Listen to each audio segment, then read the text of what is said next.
नेहा का चेहरा उतरा हुआ था जब उसने अपने पिता से अपनी दिल की बात कही। उसने दृढ़ता से कहा, मैं उससे ही शादी करूंगी पापा, वरना। उसके शब्दों में इतनी गंभीरता थी कि उसके पिता एक पल के लिए सन्न रह गए। एक गहरी सांस लेकर उन्होंने खुद को संभाला और शांत स्वर में बोले, ठीक है बेटी, अगर तुम उसे इतना चाहती हो तो मैं तुम्हारी इच्छा का सम्मान करूंगा, लेकिन उससे पहले मैं चाहता हूं कि हम दोनों मिलकर उसकी परीक्षा लें। अगर वह इस परीक्षा में सफल होता है तो तुम्हारा विवाह उससे ही होगा। कहो, क्या तुम इसके लिए तैयार हो? नेहा की आंखों में चमक आ गई। वह उत्साह से बोली, हाँ पापा, मुझे पूरा यकीन है कि राज हर परीक्षा में सफल होगा। आप उसे नहीं जानते, लेकिन मैं जानती हूं कि वह सबसे अच्छा जीवन साथी है। अगले दिन जब नेहा कॉलेज में राज से मिली तो उसका चेहरा उदास था।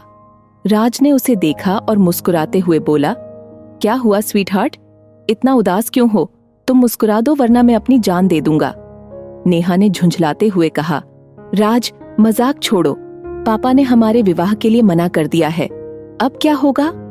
राज ने अपनी यूजुअल मस्ती भरी अंदाज में हवा में बात उड़ाते हुए कहा, अरे होगा क्या, हम घर से भाग जाएंगे और कोर्ट मैरिज कर लेंगे, फिर वापस आ जाएंगे सपनों को सच करने के लिए। नेहा ने उसे बीच में टोकते हुए पूछा, लेकिन इसके लिए तो पैसों की जरूरत होगी, क्या तुम मैनेज कर लोगे? राज ने थोड़ा लापरवाही से जवाब दिया, ओह बस यही दिक्कत है, मैं तुम्हारे लिए जान दे सकता हूं, पर इस वक्त मेरे पास पैसे नहीं हैं। हो सकता है घर से भागने के बाद हमें कहीं होटल में छिपकर रहना पड़े।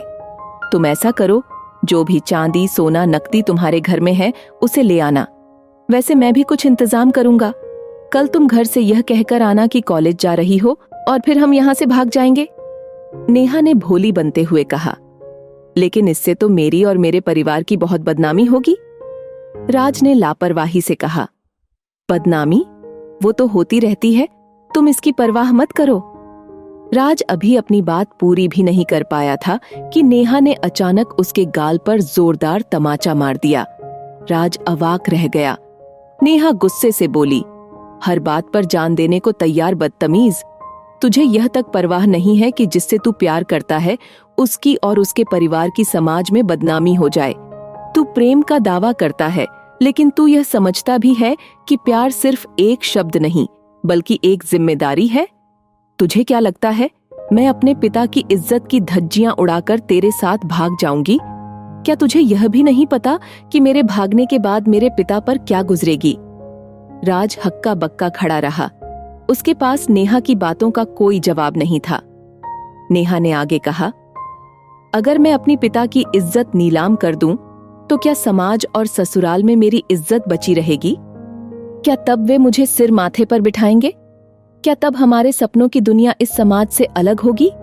हम रहेंगे तो इसी समाज में, घर से भागकर क्या आसमान में बस जाएंगे? राज के चेहरे पर कोई प्रतिक्रिया नहीं थी। वह चुपचाप खड़ा था जब पीछे से तालियों की आवाज आई। राज ने मुड़कर देखा तो सामने एक आदमी खड़ा था जिसे वह पहचान नहीं पाया। नेहा ने तुरंत उस आदमी की ओर दौड़ लगाई और आंसू पोंछते हुए बोली, पापा, आप बिल्कुल सही कह रहे थे। यह प्रेम नहीं बल्कि एक जाल है जिसमें फंसकर मुझ जैसी हजारों लड़कियां अपना जीवन बर्बाद कर डालती हैं।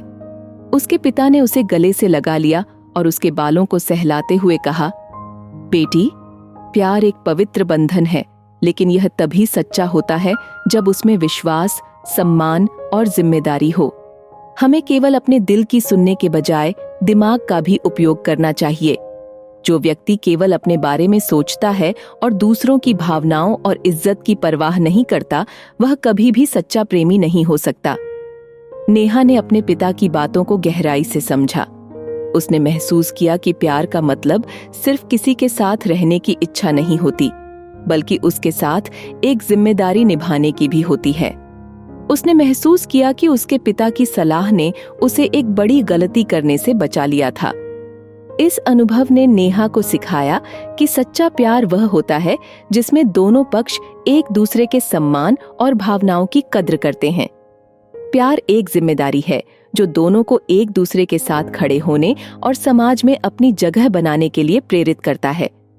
नेहा ने अपने पिता के साथ उस दिन जो कुछ सीखा वह उसकी जिंदगी के सबसे महत्वपूर्ण सबक में से एक था।